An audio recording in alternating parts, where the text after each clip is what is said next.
Hello दोस्तों, आज मैं यूपी पीसीएस के लिए मॉडर्न हिस्ट्री का क्लास स्टार्ट करूंगा। और दोस्तों, ये पहला वीडियो रहेगा मेरे यूट्यूब चैनल का। अगर आप लोग चैप्टर समझते हैं, मेरा पढ़ाया हुआ आप लोग को अच्छा लगता है, आपने कमेंट किया, लाइक करेंगे, हाँ सर और पढ़ाइए, तो मैं day by day chapter wise starting में रखूँगा। और हमारे पढ़ाने का प्रोसेस ऐसा रहेगा कि आपको कहीं भी 1% भी अगर कन्फ्यूजन बच जाएगा तो आप लोग जैसे कमेंट करेंगे मैं फिर से उस चैप्टर को रिपीट वाइज फिर पढ़ाऊँगा, और एक भी चीज़ को हम लोग छोड़ेंगे नहीं।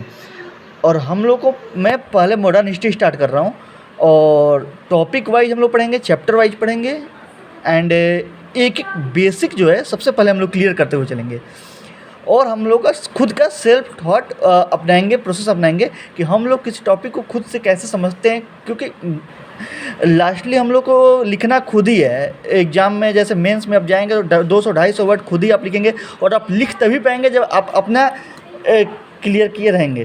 तो आप आंसर राइटिंग तभी करेंगे जब 3 हाँ, तो आप आंसर राइटिंग भी करेंगे, क्योंकि आपको एग्ज़ाम में तो आप 250 वर्ड का आंसर तभी लिख पाएंगे। तो आपको पॉजिटिव थॉट भी साथ में रखना है। ये नहीं कि कई बार होता है कि हम पढ़ते जाते हैं लेकिन कन्फ्यूजन बना होता है कि हम सिस्टमेटिकली पढ़ तो रहे हैं सर, लेकिन एग्ज़ाम में लिख नहीं पाते हैं या समझ नहीं पाते हैं। तो इस तरह का थॉट आना मतलब लाजमी है, आपको आएगा ही आएगा। आप कोई स्टार्टिंग करेंगे या एग्ज़ाम पूरा सिलेबस तैयार कर लेंगे, फिर भी ये थॉट आएगा कि हमारा सिलेबस कंप्लीट नहीं है या मैं छूट जाएगा, ये आएगा थॉट। तो आपको पॉजिटिव एटीट्यूड बना के रखना पड़ेगा कि नहीं, मेरा तैयार है, मैं जितना पढ़ा हूँ सॉलिड पढ़ा हूँ। और खुद से मतलब इसलिए बोल रहा हूँ ना कि जब आप सेल्फ थॉट प्रोसेस बनाएंगे ना, तो आपको पॉजिटिव थॉट अपने आप आ जाएगा कि हाँ मैं खुद से पढ़ा हूँ। होता क्या है ना बच्चे, अगर आप किताबी कीड़े बने रहेंगे, किताब से पढ़ेंगे, वो कोचिंग का नोट्स बनाएंगे, फिर उसको ये नहीं करेंगे ना, तो आपका चीज़ फिर मिट जाएगा। एग्जाम टाइम आपका सफल नहीं हो सकता है, आप नहीं समझ पाएंगे उसको, 1% आपका रत्ती भर मती में नहीं जाएगा। तो आपको पॉजिटिव थॉट के साथ ये रखना है कि हमको अपना सेल्फ थॉट प्रोसेस बना के अपने से चीज़ों को समझना है। जैसे मान लीजिए कि मैं 1857 की क्रांति पढ़ाऊँगा, 1857 की क्रांति पढ़ाऊँगा, तो राइटिंग पर नहीं जाइए आप लोग, मैं अभी आपको समझाने के लिए लिख रहा हूँ, बाद में मैं आपको बहुत सही से समझाऊंगा।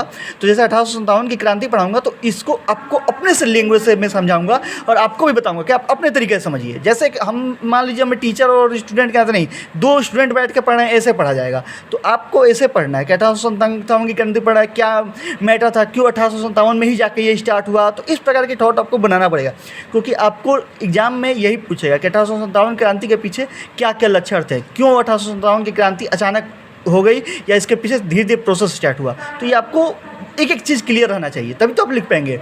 तो अगर आप इस वीडियो को अच्छे से देखते हैं, फैलाते हैं और अपने दोस्तों तब जाके आपको चीज़ें क्लियर रहेंगी। और सॉरी, बीच बीच में वीडियो डिस्टर्ब हो रहे हैं, तो इसके लिए सॉरी, पहला वीडियो इसलिए डिस्टर्ब हो रहा है। तो जैसे मान लीजिए 1857 की क्रांति पढ़ेंगे, तो इसके पीछे कई किताब में कई वनडे एग्जाम के अधिकतर लड़कों की परेशानी होती है कि लिख दिया होता है कि चर्बी लगे कारतूस की वजह से 1857 की क्रांति मंगल पांडे द्वारा स्टार्ट हो गई थी। लेकिन ये आपको आंसर में 250 वर्ड इस पर नहीं लिख पाएंगे आप लोग कि चर्बी लगी। इसके पीछे बहुत लंबा प्रोसेस चल रहा था, तभी तो आपको जाकर 1857 की क्रांति में ज्वाला फटी कि हाँ लोगों का मतलब ये होगा कि नहीं अब क्रांति करनी पड़ेगी। तो ये प्रोसेस तब से चल रहा था जब 1757 से प्लासी की लड़ाई शुरू हो गई थी, तब से ये प्रोसेस चला आ रहा था। ठीक है, तो ये प्रोसेस बहुत लंबा था। तो इस प्रकार हम लोग day by day basic to basic चलते हुए चलेंगे, और आप विश्वास बनाइए एक टॉपिक नहीं छूटेगा। हम लोग पहले मॉडर्न हिस्ट्री कंप्लीट करेंगे, फिर ज्योग्राफी कंप्लीट करेंगे, फिर जीएस पे फर्स्ट पेपर हम लोग पूरा कंप्लीट करने के बाद ही, और साथ साथ में आंसर राइटिंग भी करेंगे। तो आप लोग अगर साथ बनाए रखेंगे तो हम लोग डेली ऐसे ही पढ़ाई करते रहेंगे, और हमारा सिलेबस भी कंप्लीट होगा, और हम अच्छे से पढ़ाई भी करेंगे और समझ में भी आएगा। तो जो thank you and subscribe and like and अपना सपोर्ट बनाए रखिए, एंड थैंक यू गाइज।